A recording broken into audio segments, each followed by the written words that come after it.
Buenos días. Esta es la clase número 12 del módulo 3 del curso Química Biológica Avanzada para investigadores del área biomédica.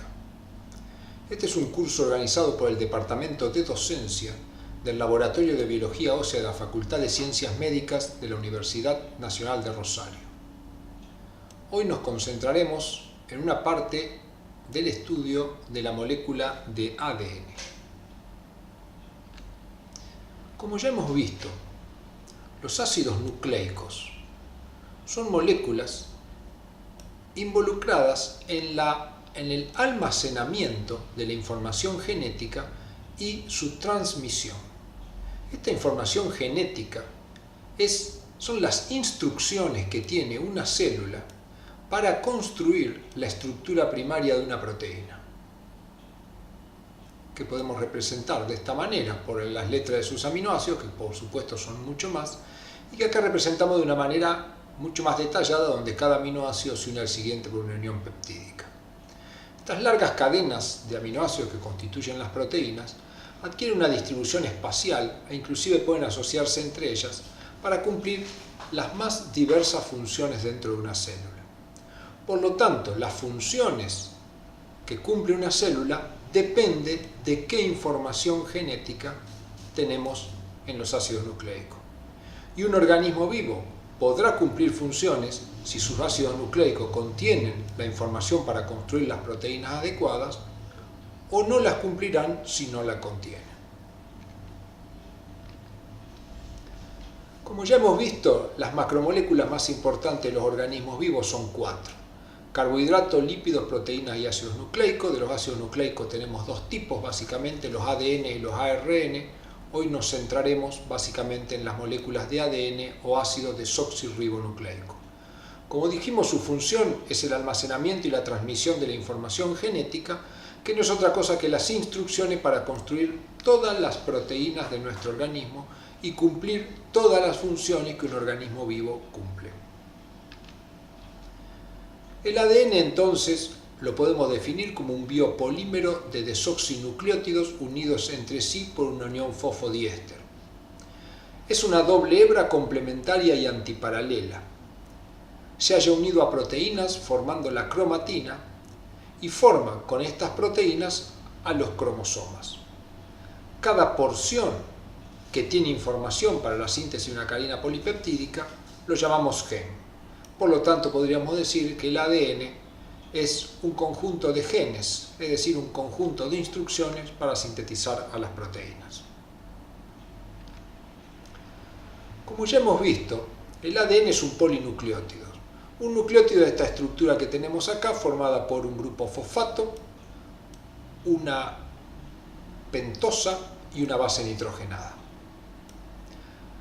Los nucleótidos se unen entre sí por un enlace que podemos ver acá entre un ácido fosfórico que une el carbono 3' de una molécula de la pentosa con el carbono 5' de la siguiente, formando un enlace que llamamos 3,5 o 3'5' fosfodiéster.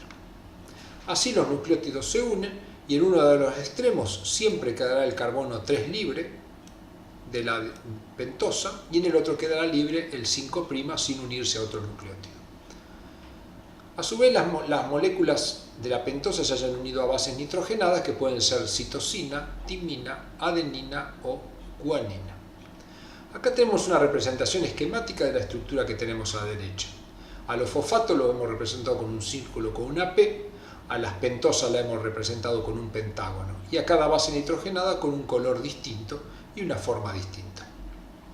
Así, en este caso tenemos 4 nucleótidos unidos entre sí, lo que formaría un tetranucleótido que representamos aquí, que tiene, yendo desde el extremo 5' hacia el extremo 3', citosina, timina, adenina y guanina, que lo podemos escribir de esta manera. Convencionalmente, cuando escribimos un polinucleótido, se sobreentiende que el primero de ellos es el 5'. Habitualmente se escribe en el sentido horizontal, y el primer nucleótido, es decir, habitualmente lo que se muestra únicamente es la base nitrogenada, porque obviamente el fósforo y la ribosa, la desoxirribosa en este caso, se repite a lo largo de todo el compuesto. Por lo tanto, acá tendríamos una secuencia de nucleótidos que tiene citosina, timina, adenina y guanina. Este sería el extremo 5', este sería el extremo 3'. Cuando recorremos un ácido nucleico en sentido 5,3, ya vamos a ver, hablamos de corriente abajo, mientras que cuando vamos del 3 al 5 hablamos de corriente arriba. De ahora en adelante representaremos verde, amarillo, celeste y rojo a las bases nitrogenadas citosina, timina, adenina y guanina. Como ya vimos estos diferentes formatos esquemáticos simplemente para explicarnos cómo se unen entre sí. ¿Qué refrescamos acá? Acá tenemos un nucleótido formado por las bases citosina, timina, guanina y adenina. En el ADN, estos nucleótidos se encuentran enfrentados a otros nucleótidos también unidos por enlace fosfodiéster, pero ubicados, como se puede ver acá, en forma inversa, de manera de que acá queda el extremo 5' y acá el extremo 3'. Y las bases nitrogenadas se complementan exactamente. Siempre una citosina se va a unir con una guanina y una timina con adenina, y no va a haber otra combinación. Entonces, en esta estructura podemos distinguir las tres características de la molécula del ADN.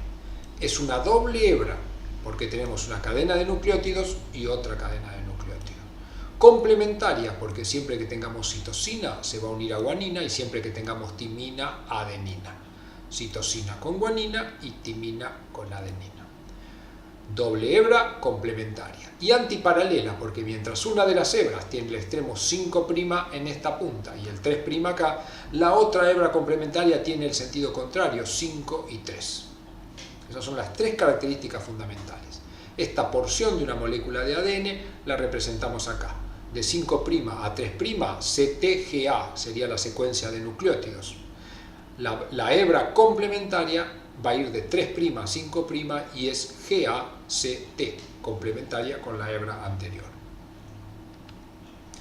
La hebra anterior la vamos a representar de una manera mucho más sencilla. Como las pentosas y los fósforos se repiten, solo nos interesan las bases nitrogenadas. Y en algunos casos lo vamos a representar mucho más sencillo con colores. Siempre el verde va a ir con el celeste y el rojo con el amarillo.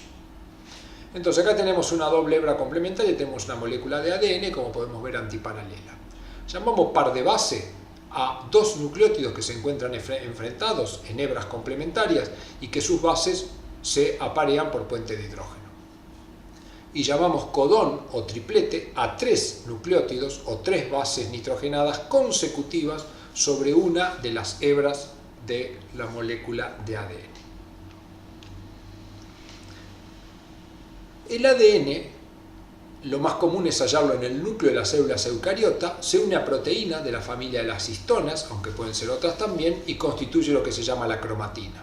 El ADN, unido a histona y con estructuras especiales, constituye lo que se llaman los cromosomas, que son visibles en algunas etapas de la vida de la célula.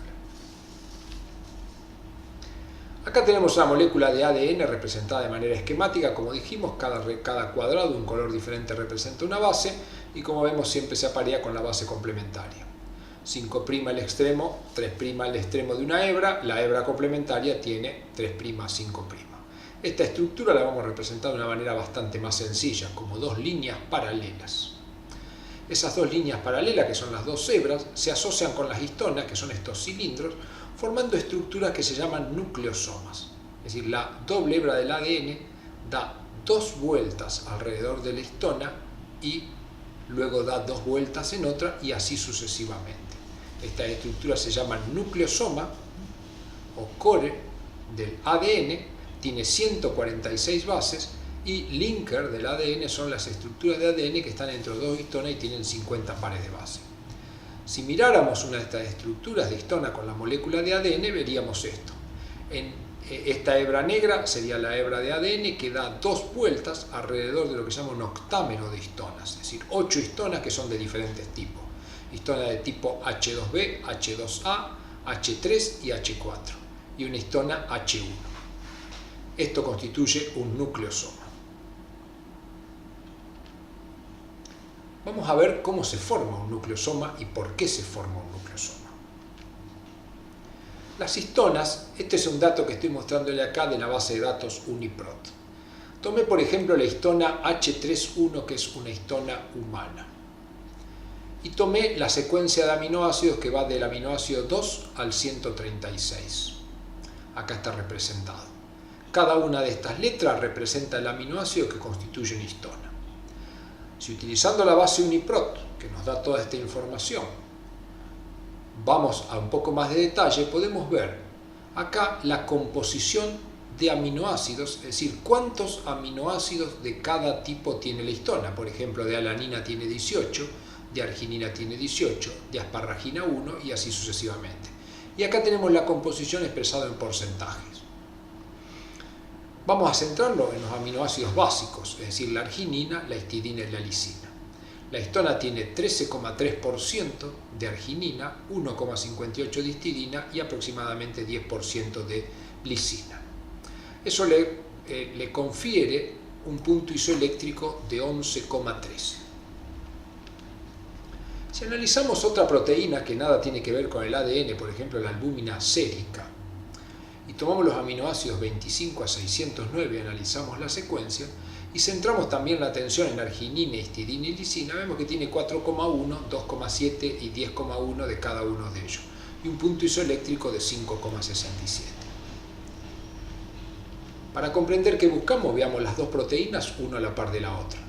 Acá tenemos la albúmina sérica bovina, la albúmina sérica humana, y acá tenemos la histona H3.1. En rojo hemos resaltado los aminoácidos básicos. Arginina, histidina y lisina en la albúmina suman un 16%, mientras que arginina, histidina y lisina en la histona suman un 24%, o sea, un 30% más.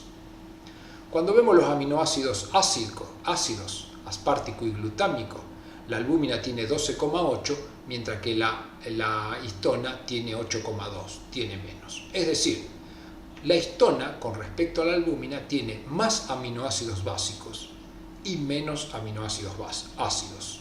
Eso es lo que le confiere el punto isoeléctrico. El punto isoeléctrico bajo se debe a baja cantidad de aminoácidos básicos y alta cantidad de aminoácidos ácidos. Y el punto isoeléctrico alto, lo contrario, abundancia de básicos y disminución del número de aminoácidos ácidos. Ahora, ¿en qué repercute eso? Debemos recordar que es el punto isoeléctrico. Acá tenemos una escala.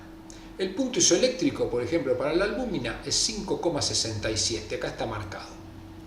Y esta flecha indica una escala de pH. Hacia la derecha el pH crece. 7,45 consideremos que es el pH normal de la sangre. Sabemos que cuando una proteína se encuentra ubicado a un pH menor al punto isoeléctrico tiene carga positiva, mientras que si está a un pH mayor al punto isoeléctrico va a tener carga negativa. Por lo tanto, al pH fisiológico, la albúmina sérica tendría carga negativa por la relación que hay entre el punto isoeléctrico y el pH. Si analizamos la histona a pH fisiológico, pasa lo contrario, como el punto isoeléctrico es 11,3. Si estamos por encima de 11,3 tendría carga negativa, si estuviéramos por debajo tendría carga positiva. Por lo tanto, a pH 7,45, considerando que fuera el pH normal, una histona tendría carga positiva. Es decir, las histonas son proteínas ricas en aminoácidos básicos y como consecuencia a los pH fisiológicos se hallan con carga positiva. ¿Qué importancia tiene esto en la estructura del ADN? Lo vemos a continuación. Como vimos, el ADN es una doble hebra que se enrolla alrededor de las histonas. Pero, como acabamos de deducir, las histonas son proteínas que a pH fisiológico tienen carga positiva. Ahora, ¿por qué se unen? La respuesta es sencilla. Esta es la doble hebra complementaria antiparalela del ADN y no debemos olvidarnos que los grupos fosfatos tienen carga negativa. Por lo tanto, podemos pensar que la molécula de ADN es una molécula tachonada de cargas negativas, es decir, es un polianión. De esta manera, cuando la molécula de ADN se encuentra con la histona, poco trabajo le cuesta engancharse por uniones de tipo electrostática entre las cargas negativas del ADN y las cargas positivas de la histona. Estas serían las fuerzas que estabilizan la estructura de un nucleosoma, es decir, del ADN enrollado alrededor de las histonas. Ahora, en la célula existen enzimas que llamamos HDAC o histona deacetilasa y HAT o histona acetiltransferasa. ¿Qué hace estas enzimas? La histona acetiltransferasa es una enzima que le coloca a las histonas un grupo acetato. Y la histona de acetilasa le saca los grupos acetato, haciendo que los nucleosomas puedan estar con grupos acetatos unidos a las histonas o sin grupos acetatos. La importancia de esto, y visto en mayor detalle, acá tenemos la histona acetiltransferasa. El grupo acetato es transferido de una molécula de acetil-CoA por esta enzima a la histona. Pero la histona, que como vimos tiene carga negativa, cuando es unida a un acetato pierde su carga y se torna neutra. Mientras que cuando la histona de acetilasa le saca el grupo acetato, al sacarle el grupo acetato vuelve a tomar carga positiva. Por lo tanto, la histona en el proceso de acetilación y desacetilación puede perder la carga positiva o ganarla. ¿Cómo influye esto en la estructura del ADN? Como vimos acá, esta doble línea corresponde a la doble hélice del ADN, que como vimos es un polianión que se une por fuerza electrostática a la molécula de histona que tienen carga positiva. Sin embargo, como vimos, hay dos enzimas, una que le puede poner acetato y otra que se lo puede sacar. Cuando la histona acetiltransferasa le pone acetato, las histonas pierden su carga.